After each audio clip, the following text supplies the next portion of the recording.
1 2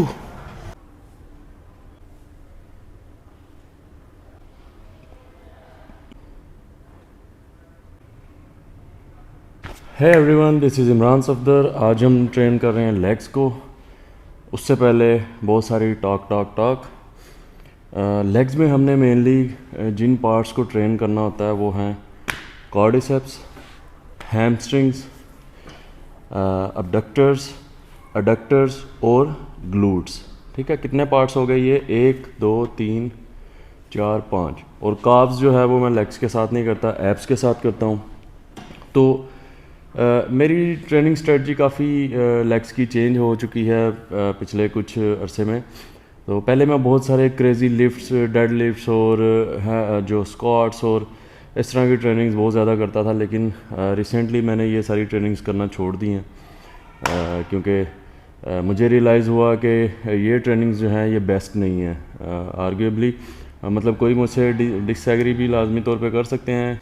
तो अगर आपको समझ में नहीं आती मेरी स्ट्रेटजी, तो मैंने तो ये नोटिस किया है कि लेग जो स्क्वाट्स हैं या जो डेड लिफ्ट्स हैं उनमें आपके मसल्स पूरी तरह एक्टिवेट नहीं होते। नीज़ पे और डेड लिफ्ट्स में जो है वो बैक पे, लोअर बैक पे बहुत ज़्यादा जो स्ट्रेस आ रहा होता है और वो लॉन्ग रन में इंजरी कॉज कर सकता है और कोई इतनी अच्छी मूवमेंट्स नहीं है। फॉर एग्ज़ाम्पल अगर स्क्वाट्स की बात करें तो मसल में जो कॉन्ट्रैक्शन, एक जो मसल की जो मूवमेंट है वो पूरी होती है। जैसे ये बाइसेप, आप लेग्स बिल्कुल इसी तरह ही हैं जैसे ये सामने आप ट्राइसेप्स कह लें लेग्स के, और इन्हें लेग बाइसेप्स भी कहते हैं, हैमस्ट्रिंग्स को। तो लेग्स बिल्कुल इसी तरह ही हैं, इनमें ज़्यादा वेरिएशन की ज़रूरत नहीं होती। और ये कंट्रैक्शन और रिलैक्शन ये पूरा होता है जब मसल ऐसे पूरी तरह से, मैं उम्मीद है समझा पा रहा हूँगा, पूरी तरह से मूव करता है। तो एक मूवमेंट या एक रैप कंप्लीट होता है। अब स्क्वाट्स में क्या होता है, स्क्वाट्स में मैं थोड़ा एक्सप्लेन करने की कोशिश करता हूँ अगर मैं यहाँ से नज़र आ रहा हूँ तो। स्क्वाट्स में ये होता है कि जब हम बैठते हैं मसल की कॉन्ट्रैक्शन या एक रैप उस वक्त पूरा होता है जब मसल एक लेंथन पोजीशन में, यानी कि अब ये मसल लंबा हो गया है और अब ये शॉर्ट हो गया। इसी तरह जो ट्राइसेप है ये अब शॉर्ट हो गया और ये लेंथन हो गया। तो जब मसल लेंथन और शॉर्टन होता है पूरी फोर्स के साथ तो एक रैप कंप्लीट होता है। अब लेग में, स्क्वाट्स में क्या होता है, जब हम बैठते हैं तो आपके मसल जो है सामने वाले ये लेंथन तो हो रहे होते हैं, ठीक है। जब वापस आते हैं तो लोड कम होता यहाँ पे देखें आप, बिल्कुल ये रिलैक्स हो जाते हैं। आपके कॉर्ड मसल जो हैं हमारे बिल्कुल रिलैक्स हो जाते हैं, ये शॉर्टन पोजीशन में नहीं जाते।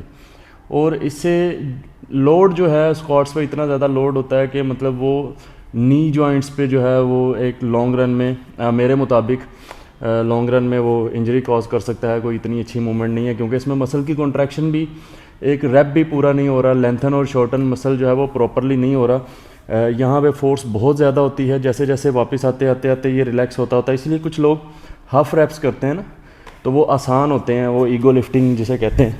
तो वो जो स्क्वाट्स में जो है वो एक आपकी मूवमेंट जो होनी चाहिए रैप ही पूरा नहीं होता। तो इतना लोड डालकर उसको करने से मैंने तो यही नोटिस किया कि लॉन्ग रन में वो नी जॉइंट्स के लिए कोई इतनी अच्छी मूवमेंट नहीं है और मुझे अपने नीज़ को ज़्यादा देर तक चलाना है। तो उसके बाद आ जाती है डेड लिफ्ट्स। अब डेड लिफ्ट में भी जब हम नीचे की तरफ जाते हैं तो आपके जो हैमस्ट्रिंग्स हैं वो लेंथन हो रहे होते हैं। आपने देखा होगा उनमें एक स्ट्रेच आता है, लेकिन जब आप लेग कर्ल मूवमेंट की बात करें तो आपका लेग लेंथन भी हो रहा होता है, हैमस्ट्रिंग और शॉर्टन भी हो रहा होता है। वो जब हम वहाँ पे जाएंगे तो मैं थोड़ा मज़ीद एक्सप्लेन करूँगा। इसी तरीके से है जैसे बाइसेप्स की मूवमेंट होती है, तो वो एक कंप्लीट मूवमेंट है। जब आप डेड लिफ्ट करते हैं आपका, आप नीचे जाते हैं तो मसल लेंथन हो रहा होता है, वापस आते हैं तो मसल एक रिलैक्स पोजीशन में आ जाता है, लेकिन कम्प्लीटली शॉर्टन नहीं हो पा रहा होता क्योंकि आप तो खड़े में, आपकी लेग्स जो हैं वो सीधी हैं कम्प्लीटली। इसी तरह से अगर आप कन्वेंशनल डेड लिफ्ट की बात करें तो जब आप वेट को लेकर उठते हैं तो आपका मसल जो है वो इतना ज़्यादा वो प्रॉपरली ऊपर आते आते वो रिलैक्स पोजीशन में जाना शुरू हो जाता है, वो शॉर्टन नहीं होता, ऐसे कॉन्ट्रैक्शन नहीं आता जैसे हम ये लेग एक्सटेंशन करते हैं। तो ये प्रॉपरली आपके क्वाड्रिसेप्स जो है वो ये लेंथन हो गए और ये शॉर्टन हो गए। तो जो क्वाड्रिसेप्स की सबसे अच्छी मूवमेंट है वो है लेग एक्सटेंशन। मैं इसी से स्टार्ट करूँगा, कम वेट से स्टार्ट करूँगा और फेलियर तक जाऊँगा। इसी तरह से जो हैमस्ट्रिंग्स की मूवमेंट है बेस्ट वो है लेग कर्ल्स, वो चाहे सीटेड लेग कर्ल्स हो जाए या लेइंग लेग कर्ल हो जाए। अगर दोनों अवेलेबल हों तो दोनों कर लेंगे। तो वहाँ पे फेलियर अचीव करेंगे अपना, तो उसमें जो है वो हैमस्ट्रिंग्स ट्रेन हो जाएंगे। उसके बाद ग्लूट्स आ जाते हैं। अब ग्लूट्स की ज़्यादातर ये होता है कि मोस्टली जिम्स में इतनी ज़्यादा मशीनरी अवेलेबल नहीं होती लेग्स की, तो ख़ास तौर पे अबडक्टर्स के लिए जो अबडक्शन की जो मशीन होती है वो अवेलेबल नहीं होती। ग्लूट्स के लिए जो ग्लूट मास्टर अवेलेबल नहीं होता। तो ग्लूट्स के लिए तो हम मैनुअली ट्रेन करने की कोशिश करेंगे, यहाँ पे बार के ऊपर वेट लगा के। हिप थ्रस्ट जो है वो शायद हिप थ्रस्ट के, हाँ वो कर लेंगे। तो बाकी यहाँ पे लेग एक्सटेंशन से स्टार्ट करता हूँ, फिर मैं जाऊँगा लेग कर्ल पे, फिर ग्लूट जो है वो क्या उसे कहते हैं हिप थ्रस्ट कर लेंगे। तो वहाँ पे उसको फेलियर तक करेंगे। और अबडक्शन हमारे पास यहाँ पे अवेलेबल नहीं है, तो उसको फिर स्किप करना पड़ेगा। अभी मैं स्टार्ट करता हूँ। वार्म अप वेट मैं लेता हूँ तकरीबन बिल्कुल लाइट वेट से मैं स्टार्ट करता हूँ और इसको मैक्सिमम रेप्स परफॉर्म करूँगा।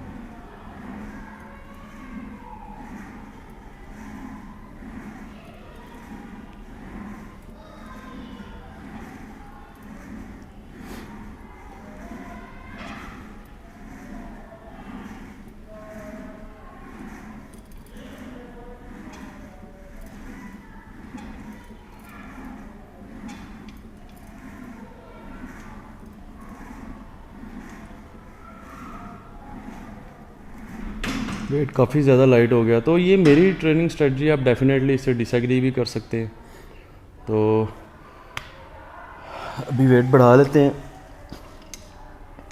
और इसमें क्या है कि इसमें लेग्स को डिफरेंट पोजीशन में ऐसे रखकर या बाहर इस तरह करने की ज़रूरत नहीं है। जस्ट सीधा एक मोमेंट जो है वो रखें, वरना आप लेग्स को ज़्यादा फोर्स करेंगे तो वो नीज़ पे भी प्रेशर आएगा।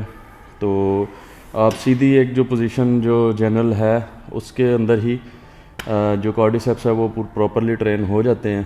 तो उसके बाद जो इसके बाद इसको फेलियर करने के बाद मैं थोड़ा एक वेरिएशन ऐड करने के लिए सिंगल लेग पे भी कर लूँगा लेग एक्सटेंशन। सेकंड सेट अपना करते हैं।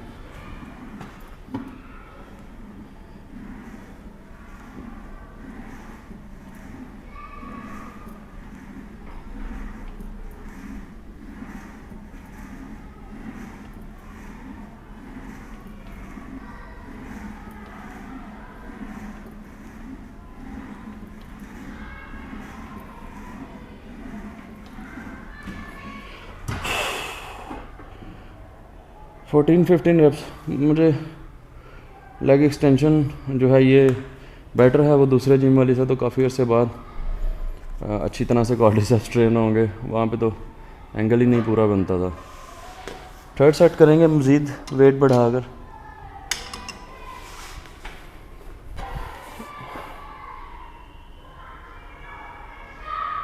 फिर से तमाशा शुरू हुआ। आज मैं फिर नहीं टाइम पे आया। और हाँ, ग्लूट्स जो हैं वो भी आपके जब स्क्वाट्स करते हैं हम तो लेंथन होते हैं लेकिन शॉर्टन नहीं होते कम्प्लीटली। वो भी जब आप खड़े होते हैं रैप पूरा करने के लिए तो वहाँ पे वो रिलैक्स हो जाते हैं। थर्ड सेट अपना कर रहे हैं।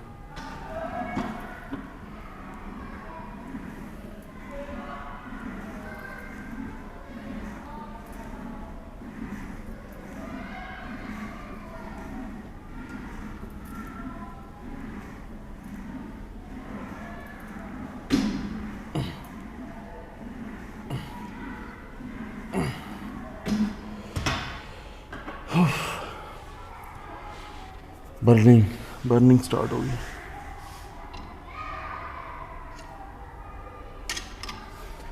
तीन सेट हो गए। अब मैं जंप कर रहा हूँ। 2 वेट्स मैंने बढ़ाए हैं। अब थोड़ा वेट लोड जो है उसको तेज़ी से बढ़ाने की कोशिश करूँगा। चौथा सेट लगा रहा हूँ मैं क्वाड्रिसेप्स का। रेस्ट इतना ज़्यादा मैंने नहीं लिया। रेस्ट प्रॉपर करने के बाद अगला सेट लगाना चाहिए। जो रेस्टिंग पीरियड्स हैं वो मुनासिब होने चाहिए ताकि अगला सेट जो है वो ठीक से परफॉर्म हो जाए। 2 वेट्स मैंने बढ़ाए थे। लाइट बंद। खैर 1 2 3 4 5 6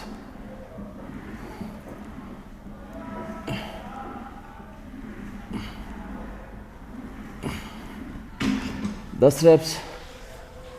वेट मैं और बढ़ाऊंगा 2 प्लेट्स।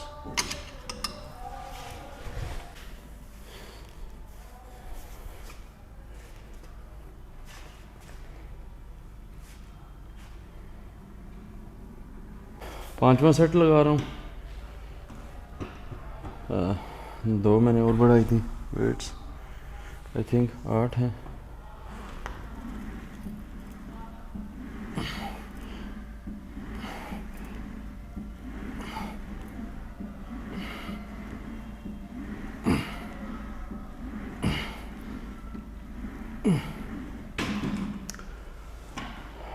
और पाँव की पोजीशन में ऐसे सामने की तरफ रखता हूँ रैप करते हुए। वेट थोड़ा सा और बढ़ा लेता हूँ। थिंक काफ़ी लोड हो गया, 1 प्लेट और बढ़ाता हूँ। सिंगल लेग पे शायद स्किप करते हैं आज। इसके बाद मैं जाऊँगा वहाँ पे लेग कर्ल्स पे, उसको भी फेलियर तक करेंगे।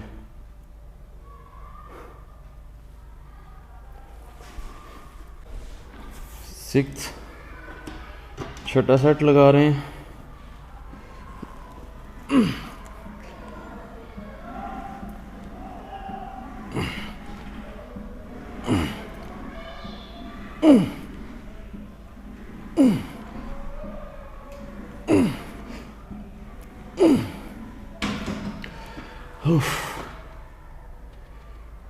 आई थिंक काफ़ी है आज के लिए। टाइम क्या हो गया? चलते हैं अपने लेग कर्ल्स की तरफ। इसके बाद एक और वेरिएशन अगर मैं ऐड करना चाहता तो मैं सिंगल लेग जो है लेग एक्सटेंशन वो करता। वो भी वेरिएशन ऐड करने के लिए अच्छा तरीका है। एक लगा के दिखा देता हूँ।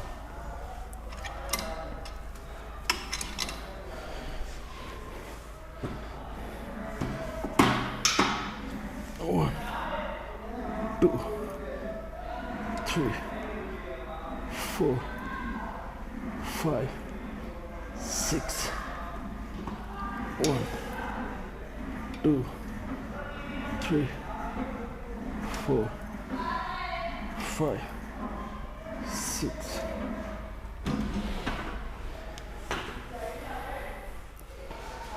एक और सेट लगाते हैं।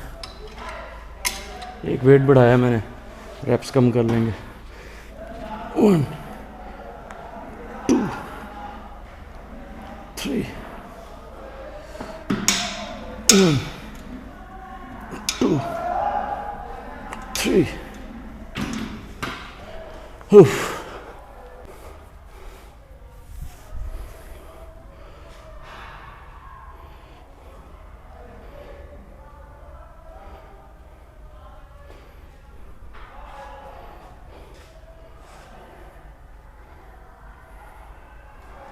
लगा रहे हैं लेग एक्सटेंशन बगैर वेट किए।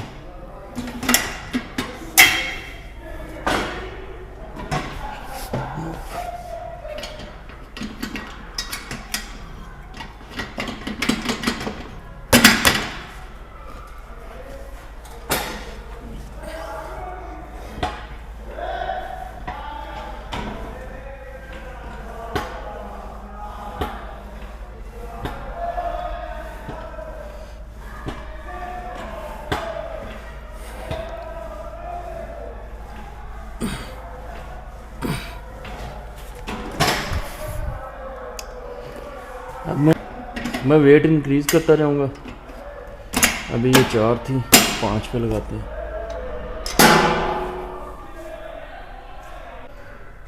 नेक्स्ट सेट वेट थोड़ा इंक्रीज़ किया था मैंने।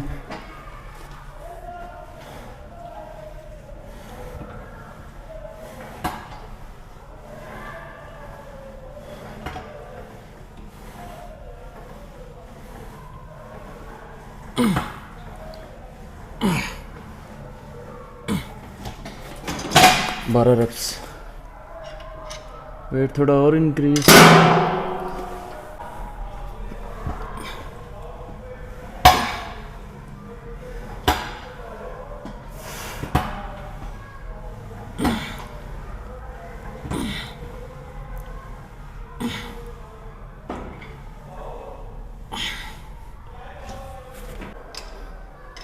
ये कच्छे वाला मेरा third I think fourth set था, फिफ्थ लगा रहा हूँ। वेट मैंने थोड़ा सा और इंक्रीज़ किया।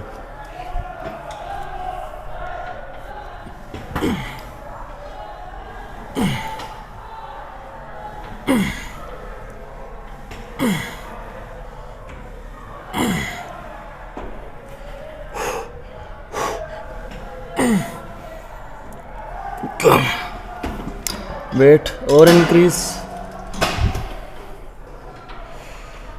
अब हम कोई छठा सातवां सेट लगा रहे हैं, कोई कंफर्म नहीं है, मैं बस फेलियर तक जाऊंगा। यार खप।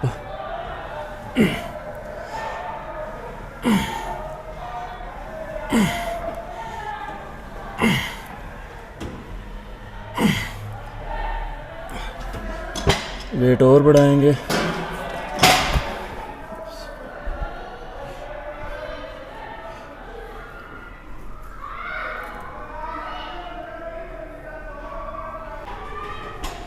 काफ़ी अच्छे से रेस्ट कर लिया मैंने भाई, शोर ही इतना है कि मुझे मजबूरन रेस्ट करना पड़ा। चंद ही रेप्स लगेंगे, वेट काफ़ी ज़्यादा है। 1 2 3 4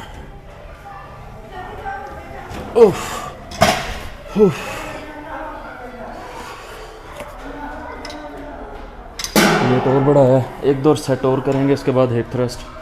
आई थिंक मैं ये लास्ट सेट करूँगा। सेट मुझे नहीं पता कितने हो गए हैं, देखते हैं। 1 2 3 4।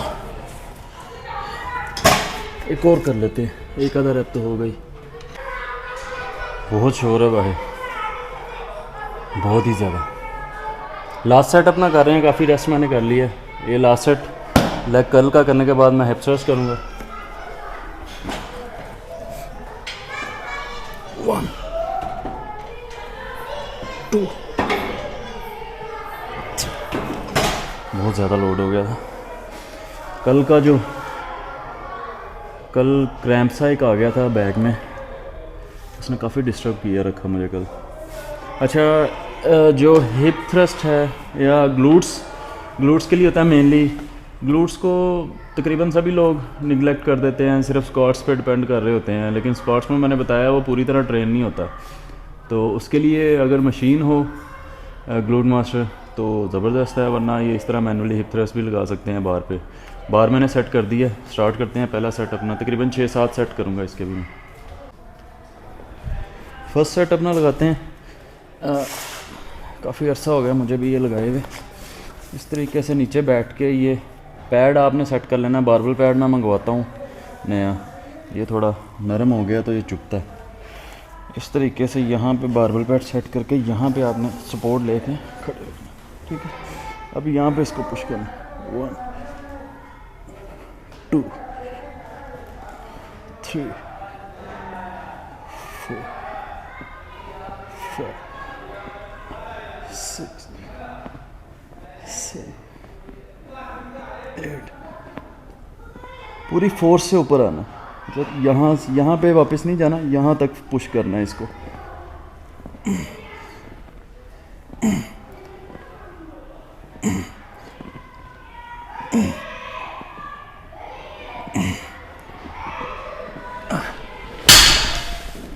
दस 10 kg और ऐड करूँगा दोनों तरफ। ओ भाई बस कर दो।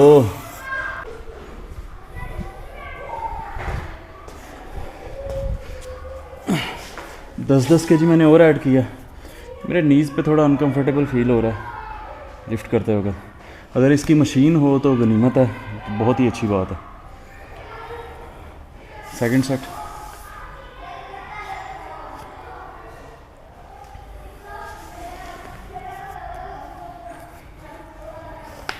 मैं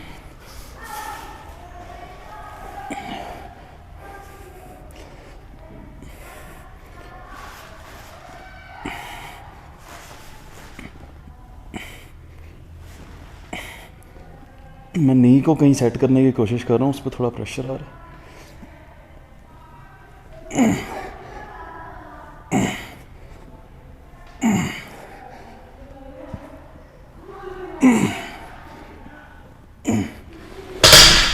वेट और ऐड करेंगे। अभी ये 10-10 निकाल के दोनों तरफ मैं 20-20 लगा देता हूँ। शुक्र है खामोशी हुई।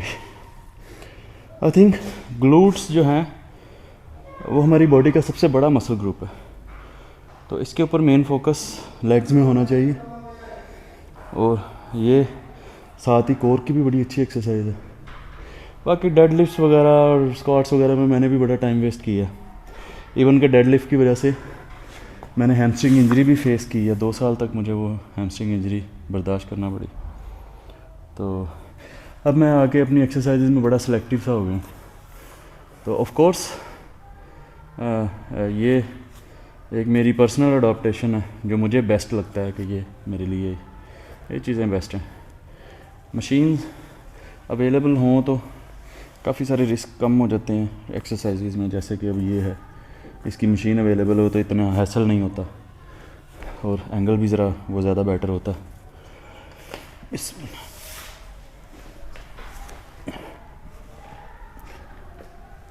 तीसरा सेट है ये।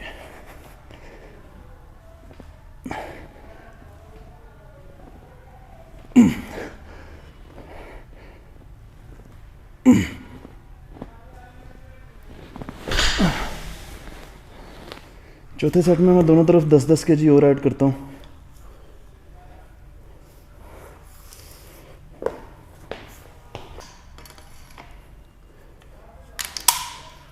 चौथा सेट 10-10 kg मैंने और ऐड किया था।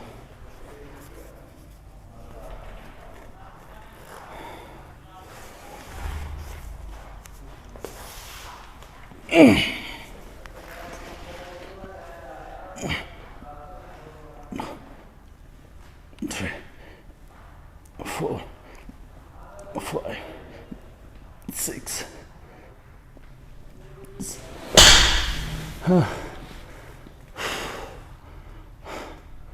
पाँचवें सेट में मैं ये 10-10 kg निकाल के दोनों तरफ 20-20 ऐड करता हूँ।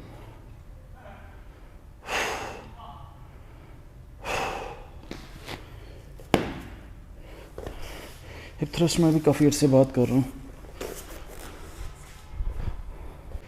पाँचवा सेट दोनों तरफ 20-20 की 3-3 प्लेट्स हैं।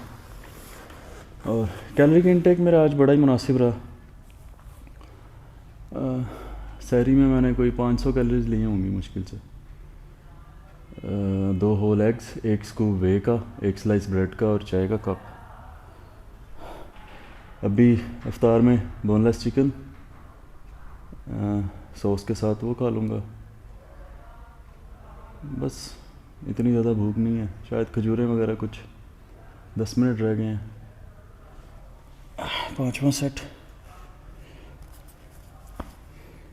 वेट ज़्यादा हो तो ये पैड जो है ना फिर थोड़ा सा चुभता है।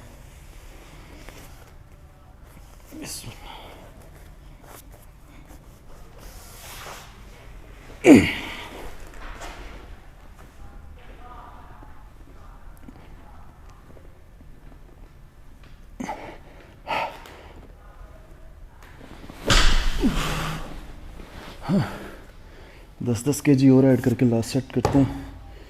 इसके बाद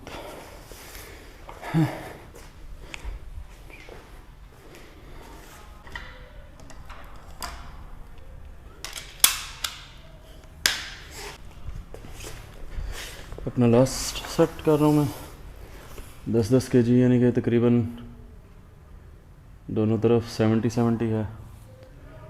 तो आज हमारा ऑलमोस्ट पहला माइलस्टोन जब मैंने वीडियो स्टार्ट की थी फर्स्ट एब्स और काफ से, आज 6 दिन 6 डेज़ ऑफ ट्रेनिंग कंप्लीट हो गया।